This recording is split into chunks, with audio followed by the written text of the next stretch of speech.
वेद वेद आखिर है क्या? तो दोस्तों, भारतीय संस्कृति और परंपराओं का मूल जड़ ही असल में वेद है। इन वेदों की रचना कई हजार साल पहले मुनि व्यास द्वारा की गई थी। पहले मुनि व्यास ही नहीं दोस्तों, कई और ऐसे ऋषि मुनि और लेखक थे जिनका योगदान रहा इस वेद की रचना में। उस समय की प्रचलित भाषा संस्कृत में इस वेद की रचना की गई थी, लेकिन दोस्तों यही वेद आज हमें कई और भाषाओं में भी देखने को मिलते हैं। दोस्तों, मुनि व्यास ने इन वेदों को 4 हिस्सों में बांटा था: ऋग्वेद, सामवेद, अथर्ववेद और यजुर्वेद। दोस्तों, आज हम आपको ऐसी कुछ बातें बताएंगे जो हमें विज्ञान और वेद दोनों में काफी ज्यादा कंपैरिजन करने पर मजबूर कर देती है। तो चलिए स्टार्ट करते हैं इसी के साथ आज का ये न्यू एपिसोड।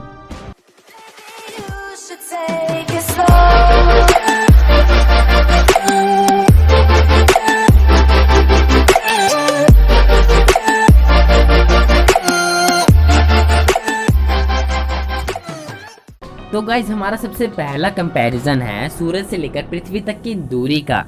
तो क्या आपको पता है कि हनुमान चालीसा में भी इसका वर्णन किया हुआ है कि सूरज से लेकर पृथ्वी तक की दूरी आखिर है कितनी? अगर आप नहीं जानते तो चलिए समझते हैं। गाइज, हनुमान चालीसा में ये कुछ 2 पंक्तियां आती हैं: युग सहस्त्र योजन पर भानु, नियो ताहि मधुर फल जानू। दोस्तों, अगर हम इसके पहली पंक्ति पर गौर करें तो है युग सहस्त्र योजन पर भानु। दोस्तों, एक युग बराबर 12,000 साल, एक सहस्त्र बराबर 1,000 और एक योजन बराबर 8 माइल्स। अगर हम इन तीनों को गुना करते हैं तो हमारे पास आता है 96 करोड़ माइल्स। अगर हम इसी चीज को कन्वर्ट करें किलोमीटर्स में तो हमारे पास आता है 15 करोड़ 36 लाख किलोमीटर। और दोस्तों, नासा का अब तक का बताया सूरज से लेकर पृथ्वी तक का डिस्टेंस असल में है 15 करोड़ 22 लाख किलोमीटर। इन दोनों के बीच में दोस्तों 1% का ही फर्क है और ये डिस्कवरी भी असल में नासा की तरफ से ही हुई थी। इस जानकारी के लिए वीडियो पर 1 लाइक तो बनता ही है। तो चलिए बढ़ते हैं अपने नेक्स्ट कंपैरिजन की तरफ। तो दोस्तों, हमारा अगला कंपैरिजन है पृथ्वी और बाकी के 8 ग्रहों का सूरज के इर्द गिर्द चक्कर लगाने वाला मॉडल आखिर किसने दिया था। अगर हम विज्ञान की बात करें तो यह मॉडल कोपरनिकस द्वारा हम तक पहुंचा था, लेकिन यही बात दोस्तों ऋग्वेद में हजारों साल पहले लिखी जा चुकी थी। तो चलिए पढ़ते हैं कि आखिर लिखा क्या था ऋग्वेद में। तो दोस्तों, ऋग्वेद में लिखा है sun moves in its orbit which itself is moving earth and other bodies moves around the sun due to the force of attraction because sun is heavier than them। तो आप सोच रहे होंगे कि ये जानकारी असल में इंग्लिश में कैसे लिखी है।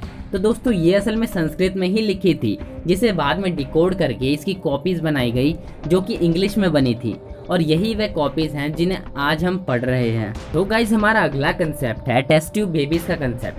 तो जैसा कि आप लोग जानते हैं कि टेस्ट ट्यूब बेबीज का कंसेप्ट असल में हाल फिलहाल में ही आया है, लेकिन इस चीज़ का सेम वर्णन दोस्तों महाभारत में भी किया गया है। जैसा कि आप सब जानते हैं कि महाभारत की गांधारी के पास 100 पुत्र हुआ करते थे, लेकिन आज भी यह मिथ्या है कि उसके पास 100 पुत्र आए कहाँ से। कुछ शोधकर्ताओं के अनुसार गांधारी के चिकित्सक ने भी टेस्ट ट्यूब प्रणाली का प्रयोग किया था, जिससे उसके पास इतनी जल्दी 100 पुत्रों का जन्म हो गया।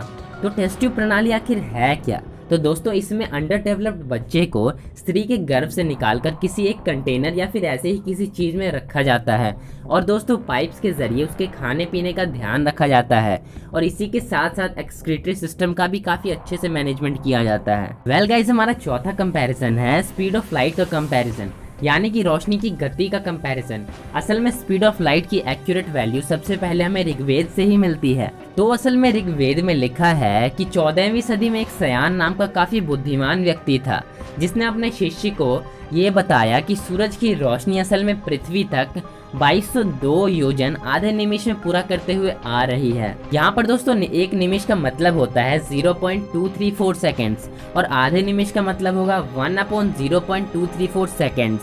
तो अगर हम दोस्तों इसे किलोमीटर्स में कन्वर्ट करें तो हमारा आंसर आएगा 2,99,044 किलोमीटर प्रति सेकेंड। और दोस्तों, नासा द्वारा बताया गया स्पीड ऑफ लाइट असल में है 3 लाख किलोमीटर पर सेकेंड, यानी कि आधे % का भी फर्क नहीं है इसमें। अब सवाल ये है कि उन्हें इतनी एक्यूरेट वैल्यू के बारे में पता कैसे लगा होगा। आपको क्या लगता है? कमेंट करके हमें जरूर बताएं। Friends, J.R. ओपनहाइमर जो कि थे फादर ऑफ एटॉमिक बॉम्ब, वो भी जिस श्लोक से प्रभावित थे वो भी गीता और वेद से ही निकला हुआ था।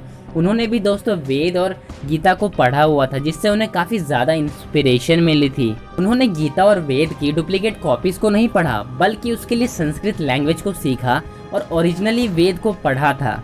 उन्हें ये सब काफ़ी ज़्यादा इंस्पायरिंग लगा था। तो गाइज आज के लिए बस इतना ही। हमने इस एपिसोड में वेद और साइंस के बीच में काफ़ी ज़्यादा कंपैरिजंस किए हैं। तो आई होप कि आपको ये वीडियो काफ़ी ज़्यादा पसंद आया होगा। तो मिलते हैं आपसे नेक्स्ट वीडियो में, तब तक के लिए keep going and keep learning.